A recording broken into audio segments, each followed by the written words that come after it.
오늘은 성령 강림 후 제 10번째 주일입니다. 갈라디아서 5장 1절과 5절, 6절의 말씀을 힘입어 하나님을 예배하는 자리로 나아가겠습니다. 다 같이 조용한 기도 드리시겠습니다.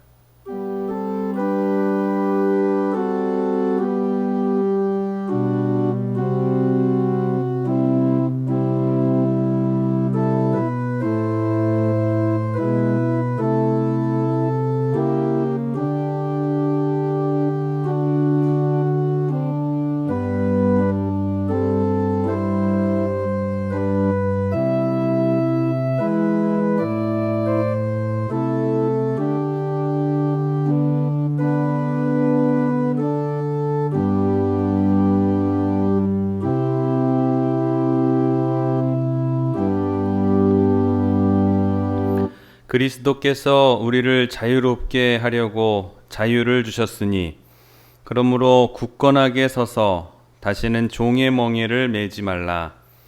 우리가 성령으로 믿음을 따라 의의 소망을 기다리노니 그리스도 예수 안에서는 할례나 무할례나 효력이 없으되 사랑으로서는 역사하는 믿음뿐이니라. 아멘. 함께 찬송가 8장 찬송하시겠습니다.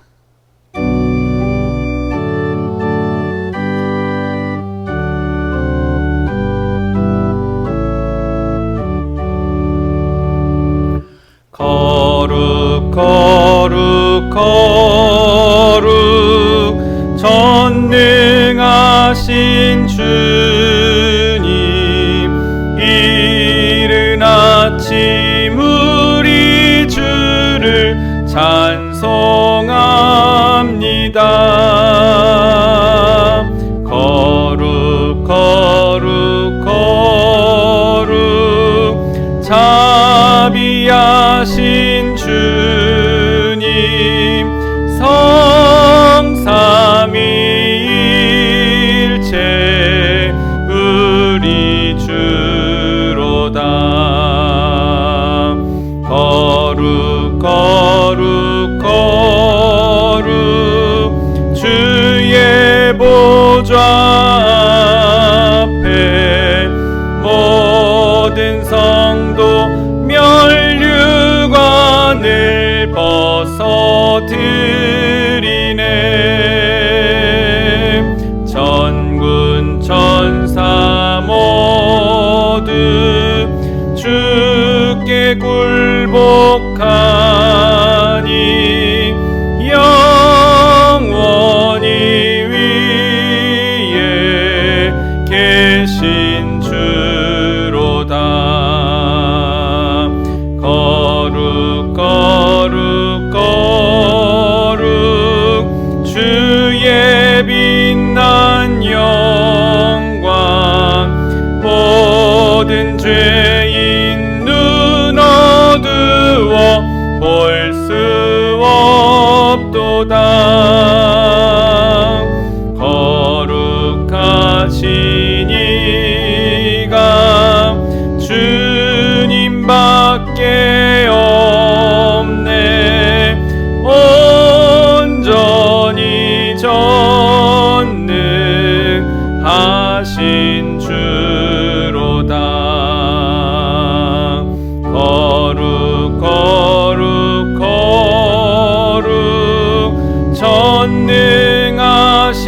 주님, 천지 만물 모두 주를 찬송합니다.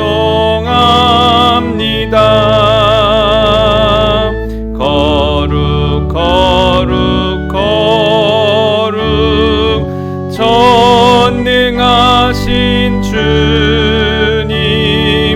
성삼위일체 우리 주로다.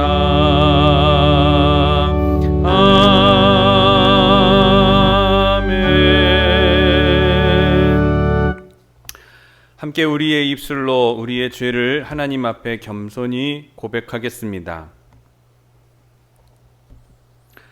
주님은 우리의 몸이 주님의 영광을 나타내는 성전이라고 하셨습니다.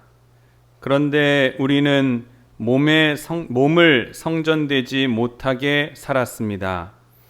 주님의 말씀보다 눈에 보이는 육체의 욕망을 추구하며 살았습니다. 말에 실수가 없으면 의로운 자라고 하셨는데 입으로 온갖 더럽고 추한 말들을 쏟아냈습니다. 혈기를 참지 못하고 함부로 행동하며 살았습니다. 주님, 말로만 신앙인이 되지 않게 하시고 몸으로 믿음을 표현하며 살게 하옵소서. 아멘. 이 시간 하나님과 나만이 아는 죄를 고백하며 참회의 기도를 드리겠습니다. 기도하시겠습니다.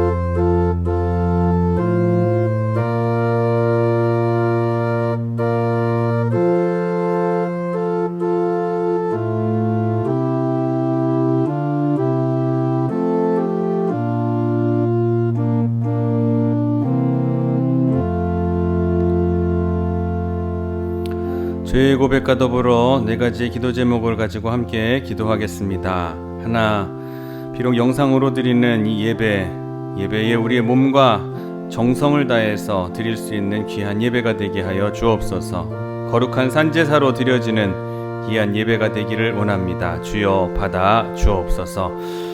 둘, 하나님이 원하시는 비전을 건축이 되게 하여 주옵소서. 이 무더위 가운데에서 고생하는 작업자들의 안전과 건강을 지켜주시고 건축이 중단되지 않고 구하는 것 이상의 채우심이 있게 하여 주옵소서. 셋, 코로나19의 위협 속히 벗어날 수 있도록 주여 도와 주시옵소서. 질병으로 병상에 있는 사랑하는 성도들의 건강, 영육 간의 건강을 하나님 회복시켜 주시옵소서. 우리 합심으로 네 가지의 기도 제목 가지고 하나님 앞에 기도하도록 하겠습니다.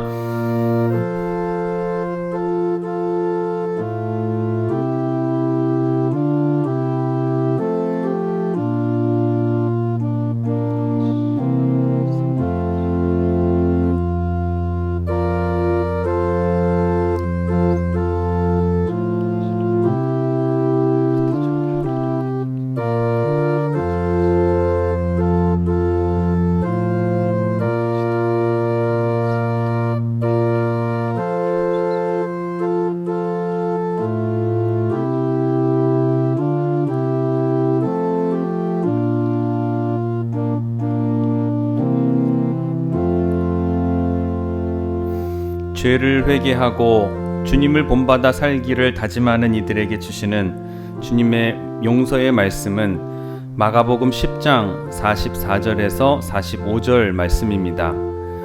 너희 중에 누구든지 으뜸이 되고자 하는 자는 모든 사람의 종이 되어야 하리라. 인자가 온 것은 섬김을 받으려 함이 아니라 도리어 섬기려 하고 자기 목숨을 많은 사람의 대속물로 주려 함이니라. 아멘. 함께 교독문 75번 마태복음 6장의 말씀을 함께 교독하시겠습니다.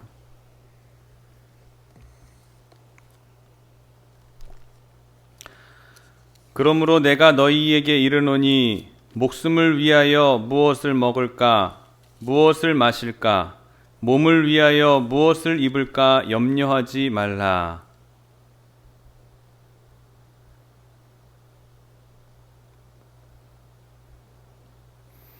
공중의 새를 보라. 심지도 않고 거두지도 않고 창고에 모아들이지도 아니하되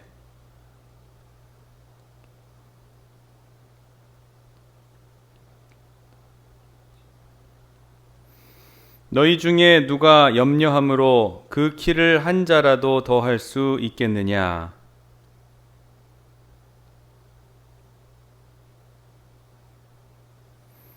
들의 백합화가 어떻게 자라는가 생각하여 보라.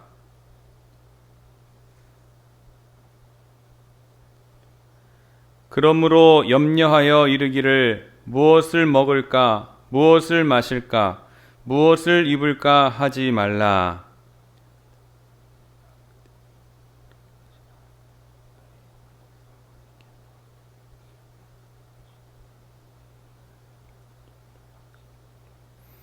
그런즉 너희는 먼저 그의 나라와 그의 의를 구하라.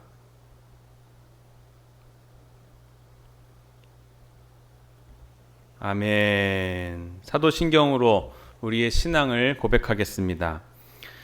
전능하사 천지를 만드신 하나님 아버지를 내가 믿사오며 그 외아들 우리 주 예수 그리스도를 믿사오니 이는 성령으로 잉태하사 동정녀 마리아에게 나시고 본디오 빌라도에게 고난을 받으사 십자가에 못 박혀 죽으시고 장사한 지 사흘 만에 죽은 자 가운데서 다시 살아나시며 하늘에 오르사 전능하신 하나님 우편에 앉아 계시다가 저리로서 산 자와 죽은 자를 심판하러 오시리라. 성령을 믿사오며 거룩한 공회와 성도가 서로 교통하는 것과 죄를 사하여 주시는 것과 몸이 다시 사는 것과 영원히 사는 것을 믿사옵나이다. 아멘. 오늘 우리를 대표해서 예배를 위해 이광식 장로님 기도해 주시겠습니다. 존귀와 영광을 홀로 받으실 하나님 아버지, 코로나로 인하여 비록 교회에서 함께 예배드리지 못하고 온라인으로 각 가정에서 예배를 올려드리지만 이 또한 감사하는 마음으로 주님 앞에 모였습니다. 비록 몸은 각 처소에 흩어져 있지만 모두가 성령 안에 하나 되어 신령과 진정으로 하나님 앞에 뜨거운 마음으로 예배 드리게 은혜 내려 주옵소서. 이 예배를 통해 찬양과 경배와 영광을 받아 주옵소서. 예배의 자리에 나온 모두에게 성령님 기름 부어 주시고 하나님의 은혜가 넘쳐나게 하옵소서. 회개할 때 용서하시는 사랑의 주님, 저희가 일주일 동안 주님의 이름을 영화롭게 하지 못한 것을 회개하오니 용서하여 주시옵소서. 교만과 허영과 이기심으로 가득한 저희를 주님 용서하여 주시옵소서. 환난 날에도 이웃에게 주님의 사랑을 실천하고 배려할 수 있도록 마음을 열어주시고 저희의 삶 속에 주님의 향기가 배어 나올 수 있도록 축복하여 주시옵소서. 저희의 삶이 주님께 드려지는 산제사가 되기를 원하오니 저희의 기도를 들어 응답하시기를 원합니다. 새로운 변이 바이러스 확산으로 인해 거리두기 4단계에 교회는 물론 많은 사업장들이 힘들어하고 있습니다. 성령 하나님께서 찾아주셔서 힘주시고 은혜와 평강을 허락하여 주옵소서. 저희의 힘으로는 어찌할 수 없습니다. 오직 주님만이 하실 줄 믿습니다. 하루속히 이 환난을 종식시켜 주시어서 모두가 마음껏 찬송과 예배를 올려드릴 수 있도록 은혜 내려 주옵소서. 능력의 주님, 주님께서 친히 세우신 교회를 위해서 기도합니다. 하나님의 계획이 있어 힘들고 어려운 시기이지만 우리에게 비전센터를 건축하게 하심을 감사드립니다. 일에 모든 성도님들이 동참하시게 하시고 또한 이 일을 함께 할 수 있도록 인도하시니 감사를 드립니다. 무더위와 건축자재의 상승으로 건축의 마무리가 어려움에 있었지만 하나님의 방식으로 하나하나 풀어가게 하심을 경험하고 체험하며 다시 한번 하나님의 놀라운 은혜를 느끼게 하시니 감사를 드립니다. 농부가 무더운 여름과 태풍을 이겨내며 결실을 맺는 것처럼 우리의 비전센터가 하나님께 드려질 풍성한 열매를 기대하며 모든 성도님들이 하나 되게 하시고 또한 기도하게 하여 주시옵소서.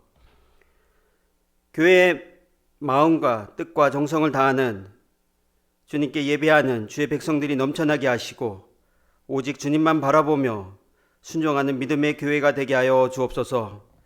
무엇보다 우리의 이웃과 세상을 향해서 십자가의 복음을 담대히 증거할 수 있도록 축복하여 주시옵소서. 교회의 영과 육의 병으로 고생하며 물질로 힘들어하는 지체들이 있습니다. 아버지, 이들의 간구와 기도를 들어주시고 응답하여 주옵소서. 또한 예배를 위하여 수고하는 손길들이 있습니다. 이들의 헌신과 봉사를 기억하여 주시옵고 축복하여 주시옵소서. 이 시간도 주님의 귀한 말씀을 들고 단위에 서신 목사님을 기억하시고 성령의 능력으로 붙들으셔서 이 영상 예배에 참석한 모든 성도님들이 주님의 음성을 듣고 힘을 얻고 변화되는 귀한 시간이 되게 하여 주시옵소서.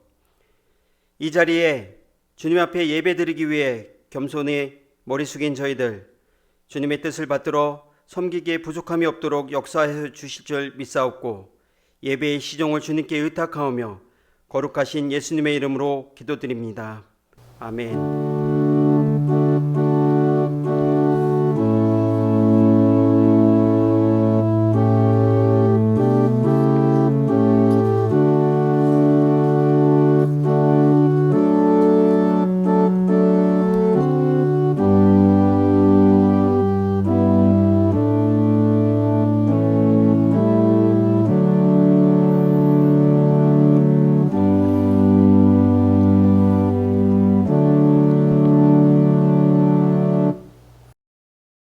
오늘 우리에게 주시는 하나님의 말씀은 출애굽기 3장 10절에서 12절까지의 말씀을 함께 봉독하시겠습니다. 출애굽기 3장 10절에서 12절입니다.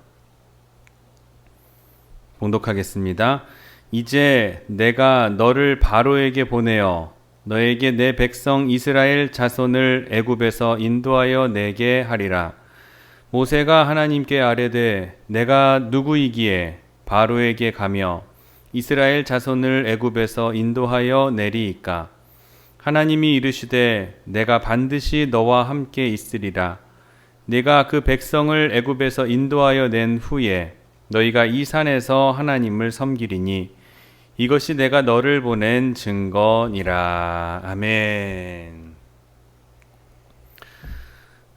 가정에서 영상으로 함께 예배 드리시는 여러분 한 분 한 분을 주님의 이름으로 사랑하고 축복합니다.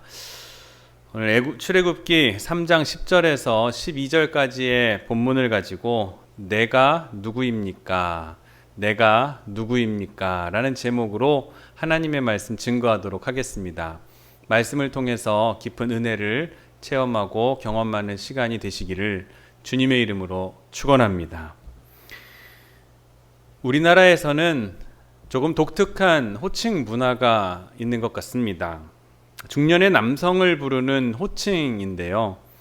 상대가 어떠한 일을 하든지 어떤 직업을 가지고 있는지 그 신분을 잘 알 수 없는 남성에게 보통 사장님이라는 호칭으로 부르긴 합니다.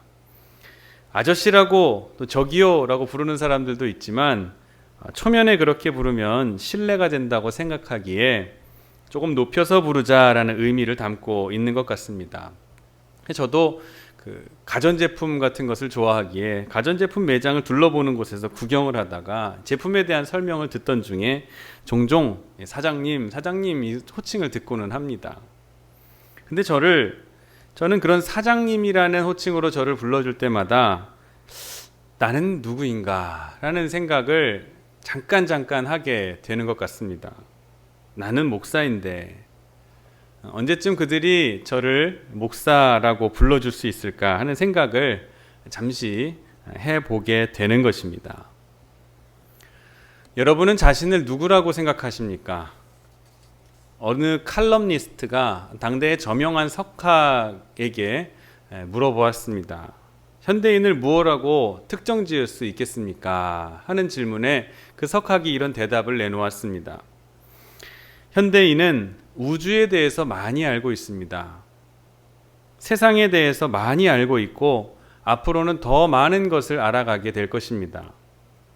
그러나 자기 자신에 대해서는 점점 무지해 가고 있습니다. 라고 대답했다는 거예요. 자기 자신에 대해서는 점점 무지해져 가고 있는 세대. 이것이 현대인의 특징이라는 거예요. 점점 무지해 가고 있습니다. 사람들은 점점 자신에 대해서 무지한 존재가 되어 가고 있습니다. 그렇기 때문에 고독이 필요한 것이고 깊은 사색이 필요한 것이고 명상이 필요한 것입니다. 혼자서는 잠시도 견디지 못하는 인간은 인간됨을 잃어버린 인간입니다. 어차피 인간은 혼자입니다. 생각해 보십시오. 나는 아내를 위해 사는 사람도 아니고 아내 또한 남편만을 위해 사는 사람이 아닙니다. 자식이 아무리 소중하다고 하지만 자식과 내 생애를 바꿀 수는 없는 거예요. 자식을 위해서 세상에 태어난 사람은 없습니다. 나는 나대로의 존재와 그리고 생이 있습니다. 그리고 언젠가 우리는 고독하게 될 존재이고 본질적으로 고독한 존재인 것입니다.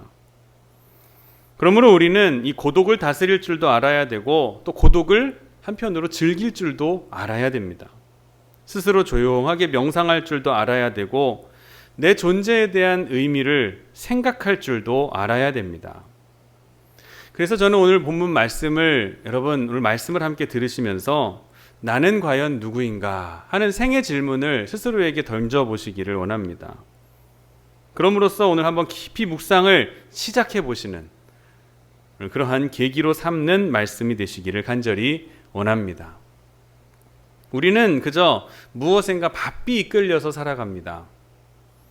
텔레비전의 연속극을 한번 보면 주인공이 고난을 겪거나 깊은 어려움에 빠지게 되었을 때에 작가들이 그리는 다음 장면, 그러니까 사업에 큰 실패를 했다거나 또는 시련을 당해서 슬퍼하고 있는 그 장면 다음에 무엇이 이어지게 되는지 여러분 예상해 보시면 대부분이 포장마차에 쭈그려 앉아가지고 술잔을 기울이거나 바에 앉아서 혼자서 술을 마시는 그런 장면으로 이어지게 됩니다. 거의 열이면 열이에요.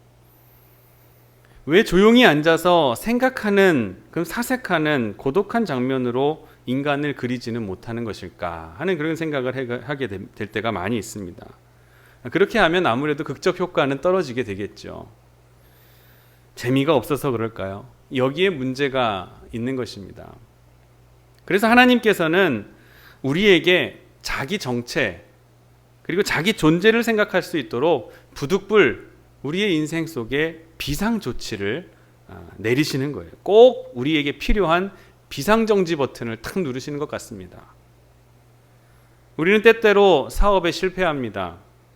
그렇게 중요하게 생각했던 사업, 주일 예배보다도 더 우선순위였던 그 사업이 정작 망하고 보니 아무것도 아니었어요. 그제야 과연 나는 누구인가 하는 자기 정체를 생각하기에 시작합니다. 때로는 병듭니다.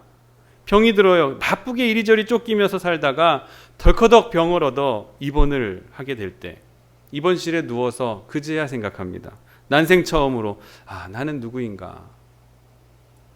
그것을 생각하게 되는 거예요. 나는 과연 누구일까? 이 한마디의 질문을 받아내기 위해서 하나님께서는 이 모든 사건들을 일으키시는 거예요. 하나님께서는 이 질문에 대한 해답을 주시기 위해서 우리의 인생 속에서 때때로 비상정지 버튼을 탁 누르시는 것 같습니다. 이것은 모두 하나님의 오묘한 섭리와 놀라운 경륜 속에서 일어나는 비상정지입니다.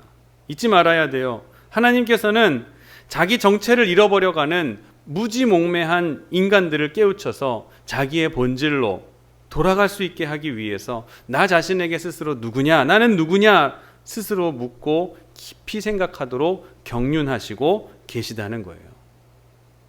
나는 누구인가? 이 질문에 대한 바른 해답을 찾기까지 사실상 바른 인간이 아니기 때문에 그렇습니다. 탈무드에 보면 남자의 일생을 7단계로 나누어서 설명을 합니다. 1살 때는 임금과 같다. 모두가 자기만을 위해주고 기분을 맞춰주고 떠받들어 주니까. 2살 때는 돼지와 같다. 진흙탕에서도 아무 꺼리낌 없이 뒹굴고 뛰어놀 수 있으니까. 10살 때는 새끼 양과 같다. 아무 생각 없이 웃고 떠들고 뛰어다니니까. 18살 때는 말과 같다. 다 성장하여 힘을 자랑하고 싶어서 그저 일을 다 할 수 있을 것처럼 행동하니까. 결혼하고 나면 당나귀와 같아진다. 가정이라는 무거운 짐을 지고 묵묵히 걸어가야 하니까. 중년이 되면 개와 같아진다. 가족들을 부양하기 위하여 사람들에게 호의를 구하기도 하고 싶지 않은 일도 하면서 살아야 하니까. 그리고 노년이 되면 원숭이와 같아진다. 모든 것을 다 잃어버리고 이제 다시 어린아이와 같아지지만 아무도 그에게 관심을 두지 않는다. 좀 서글퍼지는 이야기이지만 일리가 있고 또 이러한 일들을 미리 예상하고 대비하게 하는 지혜를 우리에게 요구하는 것이기에 의미가 있다고 봅니다. 여러분 신분증 가지고 계시죠? 운전면허증이나 주민등록증 같은 것들이 있습니다. 나라는 존재를 설명해주는 신분증에는 뭐가 있죠? 일단 내 이름이 있습니다. 생년월일이 있습니다. 그리고 우리 집 주소가 적혀져 있어요. 나라고 하는 존재를 증명하는 신분증에 대단한 것이 있는 것이 아니라 고작 그것뿐이에요. 나를 나타내는 인감증명서 떼봐도 내가 찍어 놓아서 등록해 놓은 도장 하나 찍혀 있고 우리 집 주소 하나 적혀 있습니다. 그게 나를 증명한다는 거예요. 겨우 그겁니다. 엄밀히 따지고 엄격히 따져보면은 그것들 다 내가 어디에 소속되어 있는가 하는 것을 증명하는 거예요. 또 어느 집안 사람이냐, 어느 직장에 다니고 있느냐, 여러분의 신분증은 여러분을 나타내는 것들은 다 이런 소속에 나타내는 것. 그러면 소속이 없으면 내가 발견되지 못하는 것입니까? 소속이 없으면 나를 진정 표현할 방법이 없어지는 것입니까? 그게 전부가 아니라면 그럼 도대체 나는 누구인가? 아까 인용했던 탈무드를 다시 보면 사람은 세 개의 이름을 가지고 살아간다고 말합니다. 하나는 나면서부터 부모님이 지어주신 이름. 그리고 둘은 세상을 살아가면서 나와 관계된 사람들이 나에게 붙여준 별명. 그리고 마지막은 죽은 뒤의 명성이라고 하는 이름입니다. 근데 이 명성이라는 이름이 이름 가운데에는 앞에 나온 두 가지보다 가장 소중한 이름이라는 것이죠. 그렇습니다. 우리는 지금 우리가 살고 있는 현재의 이름보다 죽은 뒤에 나를 어떤 사람이라고 불러줄 것인가, 남은 사람들이 나를 어떤 사람이라고 부르고 기억해 줄 것인가를 하는 그 사실을 더 중요하게 여기며 현재를 살아가야 하는 것입니다. 이것이 지혜입니다. 사회심리학자인 조지 미드라는 사람이 그의 책 정신, 자아, 사회에서 이렇게 얘기합니다. 사람은 누구나 I라고 하는 주격 호칭과 미라고 하는 목적격 호칭이 있다. I는 충동적이고, 나라는 것은 충동적이고 비조직적이고 예측할 수 없는 자기중심적으로 방임된 인간 존재를 말하는 것입니다. 그런가 하면 미는 일반화한 존재이고 타인화된 존재, 타인과 공유화하고 조직화한 유형을 말한다. 이걸 읽으면서 일리가 있는 이야기라고 생각이 들었습니다. 어떤 사람은 나, I라고 하는 문제에 집착한 나머지 고집불통의 인간이 되어가는 것인가 하면은, 어떤 사람들은 남들이 나를 어떻게 보느냐 하는 이 미의 문제에 집착한 나머지 늘 남의 눈을 의식하면서 주체 없는 인간으로 그런 사람이 되어버리기도 하는 거예요. 그런데 그 책에서는 이렇게 얘기합니다. 모든 사람은 I로 시작해서 미에 의해서 통제를 받는다. 그리고 자아라고 하는 I와 다른 사람으로 불림을 받는, 다른 사람으로부터 불림받는 미가 적절히 혼합되고 타협되어 가면서 자아, 정체감을 형성해 가는 것이다 라고 했어요. 정말 그런 것 같습니다. 그러니까 충동적이고 자기중심적이고 그런 나, I에서 사회화되고 조직화된 것으로부터 자기를 점차 타협해 가면서 자기 정체성을 만들어 간다라는 것이에요. 한 번쯤 생각해 보아야 할 도식이 아닐까 그런 생각이 들어 소개해 드렸습니다. 우리에게는 이상적인 자아와 현실적인 자아가 있습니다. 이 이상과 현실, 그러니까 소원하는 나 그리고 현실의 실제적인 나 사이에는 엄청난 갈등이 일어나고 있어요. 우리는 이러한 기존의 자아가 다 소멸된 뒤에야 새로운 자아를 발견해 나갈 수가 있는 거예요. 기존의 나의 이상의 나와 실제의 나가 다 소멸된 다음에 전혀 다른 아주 새로운 존재를 다시 발견할 수 있게 되는 거예요. 우리는 이러한 존재를 가리켜서 이런 전혀 새로운 이 존재를 가리켜서 바로 그리스도인이다라고 말할 수 있는 거예요. 그리스도인이라고 부르게 되는 것입니다. 여러분 이걸 잊지 마시기를 바랍니다. 나라고 하는 존재가 깨어지는데 얼마나 많은 시간이 걸립니까? 자기중심적으로 살던 사람이 타인의 눈을 의식하면서 살게 되는 그 청소년기를 지나면서 다른 사람의 눈을 의식하게 되는 데까지 걸리는 시간이 얼마나 많이 걸려요. 그런데 그렇게 다른 사람의 눈을 의식하게 되어서 이제 다른 사람은 나를 어떻게 볼까 하는 이런 문제를 극복하기에 또 얼마나 많은 시간이 걸립니까? 그리고 난 다음에 자아를 찾아가는 데까지 걸리는 시간. 그리고 나서 이제는 우리가 해야 될 것은 그리스도 안에서 나를 부르신 그 하나님의 경륜 안에 부르심 안에서 새로운 나를 발견해 가야 된다는 것이에요. 그때에 비로소 참된 나라고 하는 존재의 나가 시작되게 되는 거예요. 오늘 굉장히 장황하게 말씀을 드리고 오늘 이거 설명드리려고 지금까지 장황하게 말씀드렸는데 사실 모세가 말한 내가 누구이기에 라는 말, 내가 누구입니까? 라는 질문을 이해할 수 있도록 여러분들에게 드리는 서론적인 말씀이었습니다. 오늘의 본문 말씀에는 모세가 하나님으로부터 특별한 사명을 받는 이야기가 나옵니다. 모세는 이스라엘의 위대한 지도자입니다만 그의 일생을 들여다보면은 그렇게 뛰어난 사람이거나 탁월한 사람이 아니었습니다. 모세는 아주 다혈질의 성격을 가진 사람으로서 실수도 많이 했습니다. 특히 시내산에서 40일 동안 하나님과 함께 하면서 하나님의 계시를 받는 정말 특별한 경험, 엄청난 경험을 한 사람이에요. 그런 그가 산을 내려오면서 그 산 아래에서 행해지고 있는 이스라엘 백성들의 행태, 즉 우상 숭배, 금송아지를 만들어 놓고 거기에 절하며 우상을 숭배하는 그것이 하나님이라고 섬기는 이스라엘 백성들의 모습을 보면서 욱하는 혈기를 다스리지 못해 그만 하나님께서 주신 직접 적어주신 십계명 돌판을 던져 깨뜨려 버리고 맙니다. 모세는 이렇게 실수가 많은 다혈질의 사람이었어요. 저는 이 대목을 읽으면서 이런 생각을 늘 해봅니다. 아니 그 지역에 돌들이 얼마나 많았을 텐데 굳이 십계명 돌판이 아니라 다른 돌을 들어서 던졌더라면 얼마나 좋았을까. 아니 40일 동안 하나님과 만나서 교제를 했던 사람인데 어찌 그것이 그렇게 소중한 것이라는 것을 생각하지 못했을까. 이만한 자제력도 없는 사람이었을까. 그런데 그만한 자제력도 없는 사람이 바로 모세였습니다. 40일이나 하나님과 함께 했으면서 모세는 지금 너 죽고 나 죽자라는 식의 물불 가리지 않는 그런 다혈질의 성격을 가진 사람이었습니다. 우리 주변에서 흔히 볼 수 있는 그런 다혈질의 사람이에요. 결코 모세는 별난 사람이 아닙니다. 그런데 모세는 오늘의 본문 말씀에서 보듯이 하나님의 손에서 귀한 존재로 쓰임받고 있는 것을 보게 됩니다.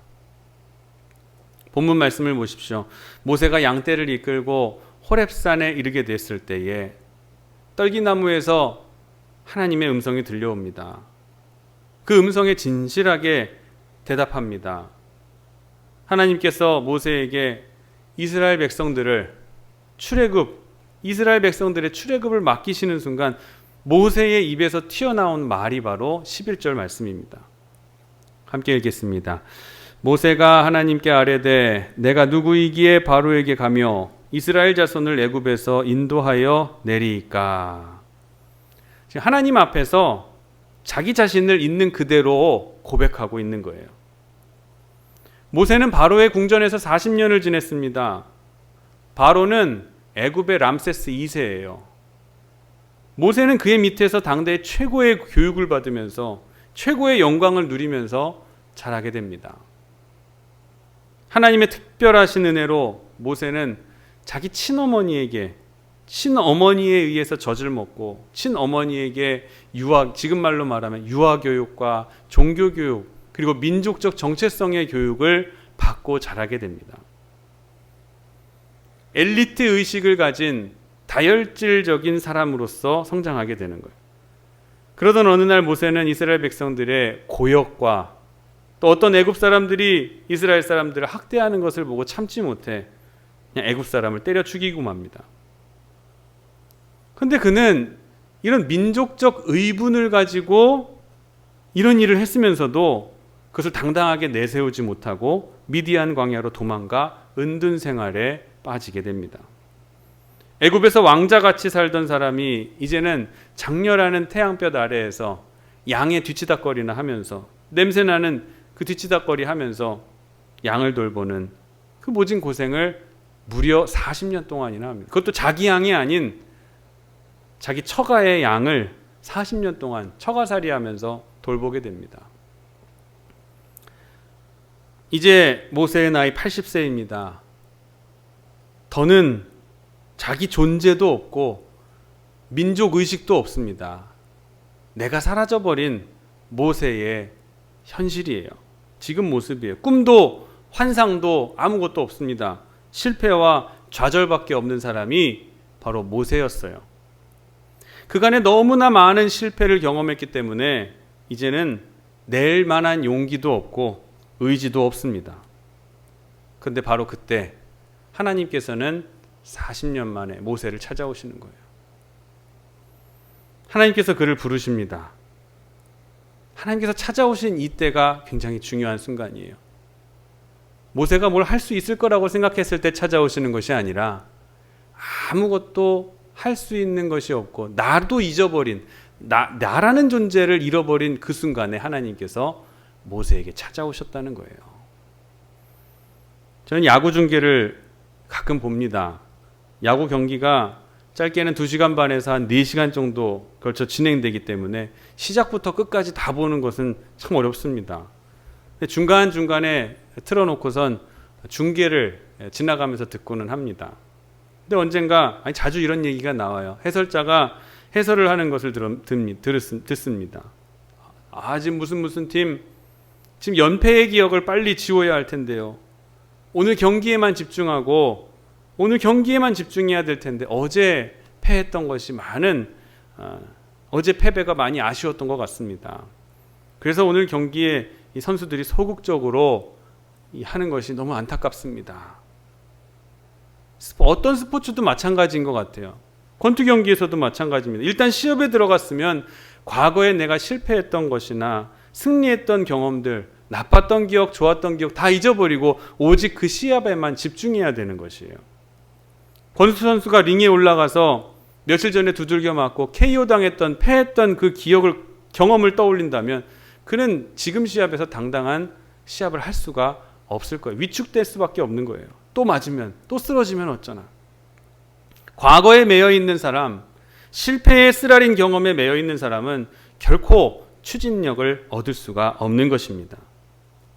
모세는 지금 하루라도 빨리 그 실패를 잊어버려야 했어요. 근데 모세는 그것을 잊을 수가 있었을까요? 절대 잃어버릴 수 없는 엄청난 실패의 경험이었기 때문에 지금 이렇게 나약해지고 말았던 거예요. 바로 그 시각 하나님께서는 모세를 찾아와 주신 줄 믿으시기 바랍니다. 하나님께서는 내가 가장 연약해질 때, 내가 가장 약해져 있을 때에 나를 만나주시는 거예요. 내가 뭘 할 수 있을 거라고 생각하지 못하고 내 힘이 다 떨어졌다고 느껴졌을 그때에 하나님께서는 우리를 찾아와 주시는 거예요. 모세는 하나님의 말씀을 듣고 그 안에서 깊이 생각하게 됩니다. 하나님의 부름을 받는 순간 모세는 이제 전혀 다른 인간으로 거듭 태어나게 되었어요. 과거로부터의 과거의 자기를 모두 잊어버려요. 아까 미 얘기해드렸죠. 과거에 있었던 내가 사라지는 거예요. 나가 사라지는 거예요. 나의 능력도 과거의 경험도 내가 배웠던 지식도 이제는 다 상관없어요. 또 미도 사라집니다. 다른 사람이 나를 어떻게 보았는지, 내가 지금 가면은 애굽 사람들이 나를 뭐라고 비웃을지, 히브리 동족들은 나를 어떻게 생각할지, 그것을 이제 더 이상 생각하지 않는 거예요. 기존의 자아가 나, 아이와 미, 이것이 다 소멸이 되니까 이 모세에게는 새로운 자아가 형성이 되게 되는 거예요. 이전 것이 다 소멸되니까 이제는 새로운 자아가 생겨났어요. 무엇? 하나님께서 주시는 사명 앞에 충실히 응답하는 자아가 생겨나게 된 줄 믿으시기를 바랍니다. 하나님의 부르심을 향해서 나아간 그 모세가 하나님 앞에 이렇게 묻습니다. 내가 누구입니까? 그렇게 여쭈어봤어요. 또 하나님께서 말씀하셔요. 그것은 묻지 마라. 대답을 안 해주시잖아요. 그건 묻지 마라. 내가 너를 불렀느니라. 지금 나는 너를 필요로 하고 있다 라고 말씀하시는 거예요. 여러분 모두가 오늘 예배하시는 예배 참여하신 여러분 모두에게 하나님께서 이렇게 말씀하시는 음성을 들으시기를 간절히 원합니다. 하나님께서는 여러분을 필요로 하고 계시는 거예요.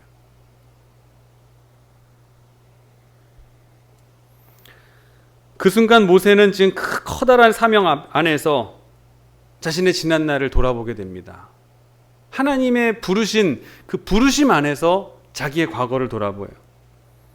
이제까지는 내 인생이 너무 기구하고 비참했다고 생각이 되었는데, 자 보세요. 보이지 않던 지난 날의 섭리가 보여지게 되는 거예요. 경륜이 보여지는 거예요. 태어난 지 석 달 만에 갈대 상자에 담겨가지고 나일강에 띄워질 그 떠내려간 것도 결코 우연이 아니었던 거예요.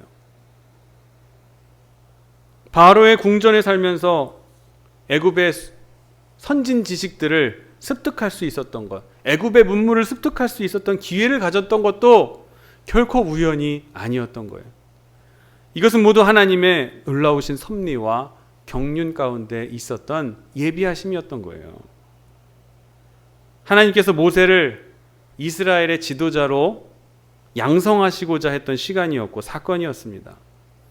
그리고 범죄를 큰 잘못을 저지르고 광야로 도망가 40년 동안 양을 치면서 강했던 다혈질적이었던 나, 이것이 다 깨지고 이제는 겸손해지고 낮아지며 진실해지는 이 경험, 결코 우연이 아니었던 거예요. 이것도 하나님의 놀라우신 경륜 속에 있었던 일이에요. 현재도 그렇지만 내 과거의 일도 다 하나님의 오묘하신 섭리와 경륜 속에 있었음을 모세는 이제야 깨닫게 된 것이에요. 지난 시간 모든 것들이, 나를 이끌어 오셨던 모든 것들이 소중한 은혜였고 과거였음을 이제 모세는 비로소 눈을 뜨게 된 것입니다. 팀 라헤이가 쓴 성령과 체질이라는 책에 이런 구절이 있습니다. 우울질의 사람이 성령을 받으면 사랑의 열매를 맺고, 담즙질이라는 건 스스로 결정하려고 하는 성향이 아주 강하고 자신의 능력에 확신을 갖고 그런 사는 사람들을 얘기합니다. 지나치면 자기 자신을 너무 과신하는 그런 사람들을 담즙질이라고 해요. 이런 사람들이 성령을 받으면 충성의 열매를 맺고, 점액질, 이 의지가 강하고 인내력이 있는 그런 사람들, 이런 사람들 외부의 이런 자극이나 이런 것에 흥분하거나 격분하지 않고 침착한 그런 사람들, 이런 점액질의 사람들이 성령을 받으면 화평의 열매를 맺게 된다. 다혈질의 사람이 성령을 받으면 희락의 열매를 맺는다라고 그런 책에 구절이 나와 있습니다. 여러분, 건강해야만 하나님의 쓰임을 받는다고 생각하지 마십시오.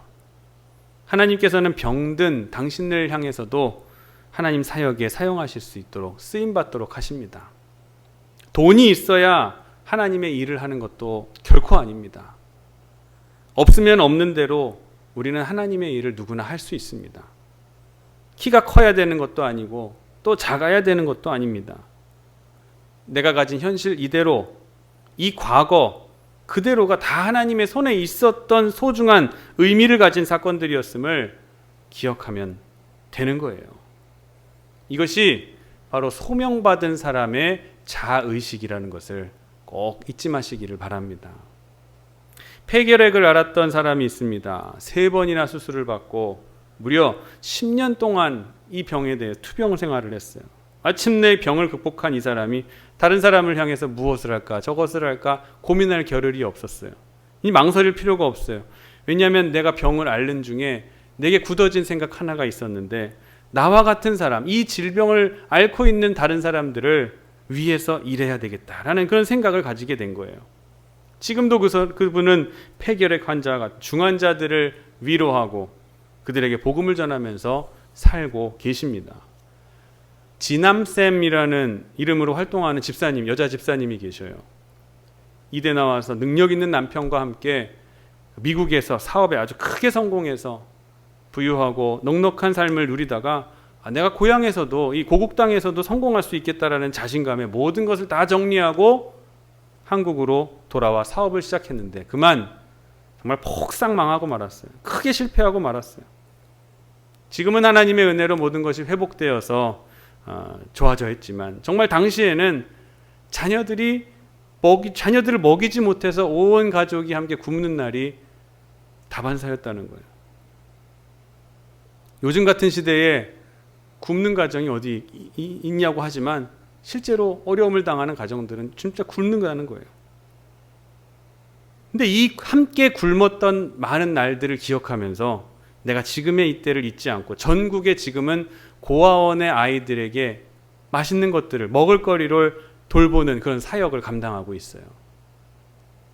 내 자녀들이 굶고 또 먹고 싶은 음식을 먹지 못했던 것을 기억하면서 저 고아원에 있는 부모 없는 어린아이들을 저들이 먹어보지 못하고 또 저들은 왜 먹고 싶은 음식이 없겠는가 하는 생각에 한 번은 그 고아원의 아이들에게 LA 갈비를 한번 먹여보고 싶다라는 그 마음의 감동이 있어서 하나님 주신 그 감동을 공동구매라는 그런 형식을 빌려서 그 광고를 올렸습니다. 이 좋은 일을 왜 혼자 하시느냐 하면서 여러 사람들이 나르고 하면서 이 좋은 일에 동참을 하게 됐어요. 고아원에 있는 아이들에게 LA 갈비를 먹이려고 하는데 이 수익금으로, 이 공동구매 수익금으로 우리가 그 일을 하자라는 그런 좋은 의미 동참을 했는데 처음에 이거 하면 얼마나 되겠느냐, 공동구매 뭐 이런 사업 해봐야 뭐 얼마나 벌겠느냐 하는 생각에 시작을 했어요. 근데 얼마가 모여졌는지 아십니까? 수익금이 무려 15억 원이 모여졌었어요. 너무 깜짝 놀란 이 진남쌤이라는 분이 전국의 고아원에 LA 갈비를 다 공급한 거예요. 한 끼를 갈비를 실컷 아이들에게 먹을 수 다 공급해 줄 수 있게 되는 그런 놀라운 역사가 기적같이 일어나게 됐다는 거예요. 근데 이 갈비를 접한 고아원의 아이들 중에 난생 처음, 정말 태어나서 처음 이 고기를 먹어보는 아이들이 실제로 있었다는 거죠. 내가 경험한 질병이 얼마나 끔찍하고 고통스러운지를 알기에 이 같은 질병을 앓는 환우들을 돌보면서 복음을 전하는 사업에 실패했을 때 내 자녀들에게 맛있는 음식을 먹이지 못했던, 굶주렸던 그 기억을 잊지 않고 별난 음식을 먹어보지 못하는 그런 고아원의 어린이들에게 그 음식을 전달하며 복음을 전하며 사는 여러분, 나는 누구입니까? 하는 그 질문에 그리스도인으로서 새로운 자아를 찾는 사람들의 이야기가 바로 이런 이야기들 아니겠습니까? 이제는 여러분들의 차례예요. 우리의 차례입니다. 여러분의 생은 어떠한 의미를 가지고 계십니까? 실패했습니까? 실패한 자들에게 쓰임 받게 될 거예요. 아프세요? 아픈 사람들에게 위로를 주실 것입니다. 지식이나 학식이 없습니까? 나와 같은 처지에 있는 사람들에게 쓰임 받게 될 거예요. 없으면 없는 대로 쓰임 받게 되실 거예요. 하나님의 손에 소중히 쓰임 받게 될 거예요. 나의 과거까지도 주님의 은혜 안에 있는 거예요. 일본의 평신도 지도자이자 사업가로 유명한 혼다 슌베이라는 분이 계십니다. 분주한 사업에 시달리다가 은퇴한 이분이 은퇴하고 나니까 얼마나 한가하겠어요. 사업하시느라 그냥 열심히 시간이 없이 사시다가 이제 은퇴를 하고 나니까 너무 한가한 삶이 생의 의미를 찾지 못하는 거예요. 허무하다고 느낀 거예요. 할 일이 없으니 이제 살 가치가 없다. 그런 생각에 시달리고 실망하고 있을 때쯤 어느 날 손자가 막 놀다가 지친 손자가 할아버지의 무릎에 머리를 이렇게 대고 기대고 잠이 들었습니다. 그런데 이 아이가 잠꼬대를 하는데 이런 잠꼬대를 하는 거예요. 할아버지, 나 이거 만들어 주세요. 이거 도와주세요. 아기가 이런 잠꼬대를 할아버지의 다리를 베고 누워서 자는 그러한 상황에서 그렇게 잠꼬대를 했다는 거예요. 그때 이 할아버지 혼다 순베이가 큰 충격을 받고 깊이 생각에 잠겼습니다. 저 아이에게는 내가 필요하구나. 할아버지라고 부르는 손자의 잠꼬대를 듣고서 그제야 나는 아직 필요한 존재라는 걸 깨닫게 되고 다시 일어나서 엄청난 일들을 하게 되었다고 합니다. 우리의 나약함, 가난함, 실패, 성공은 다 하나님께 있는 것이에요. 하나님과 만나게 되는 순간, 하나님과 접촉하게 되는 순간 여러분의 삶의 모든 일들이 곧 새로운 의미를 부여받게 됩니다. 주님이 이렇게 말씀하셨어요. 내가 진실로 너희와 함께 있으리라. 일을 가능케 하시는 자는 당신이시라는 거예요. 일을 되게 하시는 자는 하나님이시라는 말씀입니다. 우리는 오로지 하나님의 부르심에 진실하게 응답하고 충성만 다하면 됩니다. 하나님께서 모세에게 출애굽의 사명을 내리셨습니다. 이때 모세가 뭐라고 대답합니까? 출애굽기 4장 10절 말씀 함께 읽겠습니다. 주여, 나는 본래 말을 잘하지 못하는 자니이다. 나는 입이 뻣뻣하고 혀가 둔한 자니이다 하면서 한 발 뒤로 물러섭니다. 그랬더니 하나님께서는 12절에 이렇게 얘기하시죠. 이제 가라. 내가 내 입과 함께 있어서 할 말을 가르치리라. 뭐예요? 동행하시겠다라는 말씀입니다. 함께 하시겠다. 늘 함께 하시겠다라고 하는 말씀이에요. 약속입니다. 신앙인은 자기 자신에 의해서 자기를 보지 않습니다. 이웃 사람에 의해서 자기를 보지 않습니다. 남이 나를 어떻게 생각할까? 이것을 통해서 나를 보는 것이 아니에요. 오직 하나님의 부르심 안에서 자기 자신을 발견하게 되는 것인 줄 믿으시길 바랍니다. 하나님이 나를 부르신 그 부르심 안에서 나를 발견하는 거예요. 나를 위해 돌아가시고 나를 구속하시고 나와 함께 하시는 그리스도 안에서 자기 자신을 발견해 놔야 하는 것입니다. 주님께서 지불하신 값을 보고 자기를 봅니다. 주님의 거룩하신 사역을 보고 그 속에 담긴 나를 봅니다. 그러므로 나는 소중한 존재임을 잊지 마시기를 바랍니다. 우리는 지금도 묻고 있습니다. 하나님, 내가 누구입니까? 그러자 하나님께서는 대답하실 거예요. 내가 너와 함께 있으리라.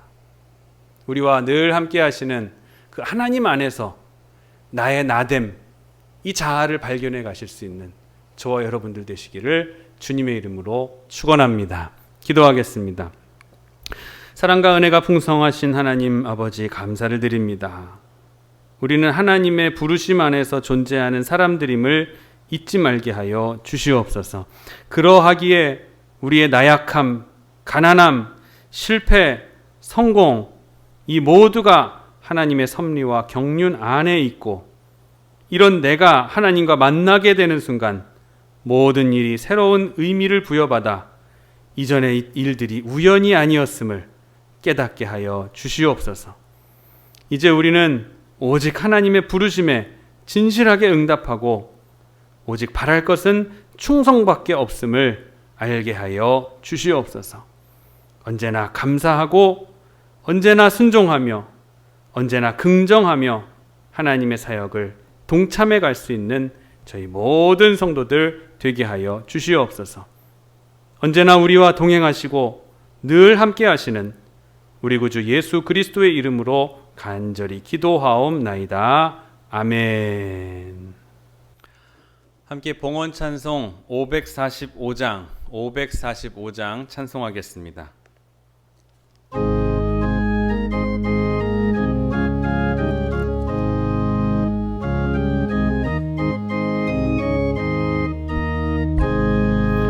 이 눈에 아무 증거 아니 배어도 믿음만을 가지고서 늘 걸으며 이 귀에 아무 소리 아니 들려도 하나님의 약속 위에 서리라. 걸어가세 믿음 위에 서서 나가세 의심 버리고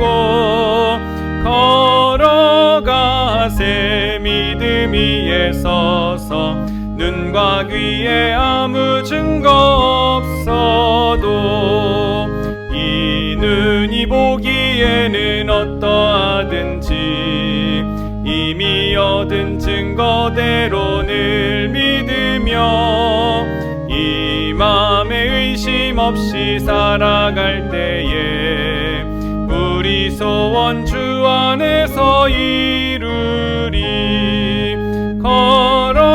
걸어가세 믿음 위에 서서 나가세 의심 버리고 걸어가세 믿음 위에 서서 눈과 귀에 아무 증거 없어도 주님의 거룩함을 두고 맹세한 주 하나님 아버지는 참 미쁘다. 그 귀한 모든 약속 믿는 자에게 능치 못할 무슨 일이 있을까. 걸어가세 믿음 위에 서서 나가세 의심 버리고 걸어가세 믿음 위에 서서 눈과 귀에 아무 증거 없어도. 기도하겠습니다. 주님, 견디기 어려운 불볕 더위로 인하여 힘든 계절을 보내고 있습니다. 그러나 이렇게 무더운 여름이 있어야 열매가 있고 뜨거운 햇살을 받아야 곡식들이 연글어 가기에 아무리 덥고 힘들어도 불평하는 신앙이 되지 않기를 다짐합니다. 더위를 주신 것을 감사하며 기쁘게 땀 흘리는 믿음과 신앙을 지닌 성도들이 되게 하여 주시옵소서. 일터에서 더위와 싸우며 일하는 모든 이들에게 하나님 힘주시고 나라와 민족을 지키기 위해서 전후방에서 수고하는 의료진들과 국군 장병들, 경찰관, 소방관들에게 용기를 더하여 주시옵소서. 농부들이 씨를 뿌리고 땀 흘린 것들이 열매를 맺고 익어가고 있는 계절입니다. 우리의 삶에도 열매 맺게 하여 주시옵소서. 열매를 거둘 때마다 열매를 주신 분이 주님이심을 기억하며 감사의 찬양을 드릴 수 있는 성숙한 신앙인들이 되게 하여 주시옵소서. 수고하며 씨를 뿌렸지만 열매를 맺지 못하고 거둔 것이 혹 없을지라도 원망하지 말게 하여 주시옵소서. 다시 씨를 뿌리고 도전할 수 있는 믿음과 용기를 우리에게 허락하여 주시옵소서. 주신 은혜와 물질에 감사하여 허락하신 것 중에 일부를 다시 주님께 드립니다. 또한 주님의 것을 소중하게 구별하여 주님께 바치는 사랑하는 성도들의 헌신을 기뻐 받으시고 흠양하여 주시옵소서. 감사드리며 거룩하신 예수 그리스도의 이름으로 간절히 기도하옵나이다. 아멘. 교회 소식 말씀드리겠습니다. 교회와 가정을 위한 특별 기도회, 저녁 기도회, 새벽 기도와 저녁 기도회를 다시 시작했습니다. 기도할 때이고 지금은 기도를 쉬어서는 안 될 그런 때라는 절박한 마음에 시작했는데 이전보다 더 많은 분들이 참석해 주셔서 함께 동참해 주셔서 너무 감사드립니다. 많이 모여서 교회를 위해, 건축을 위해, 또 여러분의 가정과 자녀들을 위해 간절하게 기도하는 시간으로 삼으시기를 간절히 원합니다. 매일 아침 보내드리는 말씀 묵상 문자를 통해서 여러분 하루를 이길 수 있는 힘을 얻으시기를 바랍니다. 작은 소망의 마음을 담아 매일 아침 여러분에게 발송해 드리는 문자, 혹시 주변에 같이 받아보기를 원하시는 분이 계시다면 알려주십시오. 함께 보내드리도록 하겠습니다. 개인 묵상 자료로서 활용하시기를 바랍니다.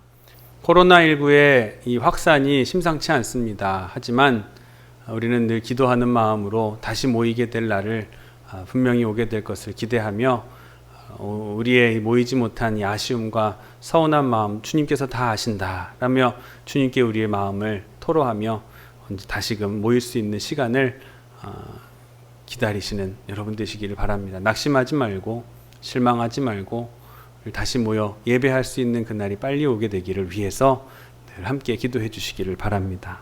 찬송가 330장 찬송하시고 난 뒤에 축도하심으로 예배 마치도록 하겠습니다.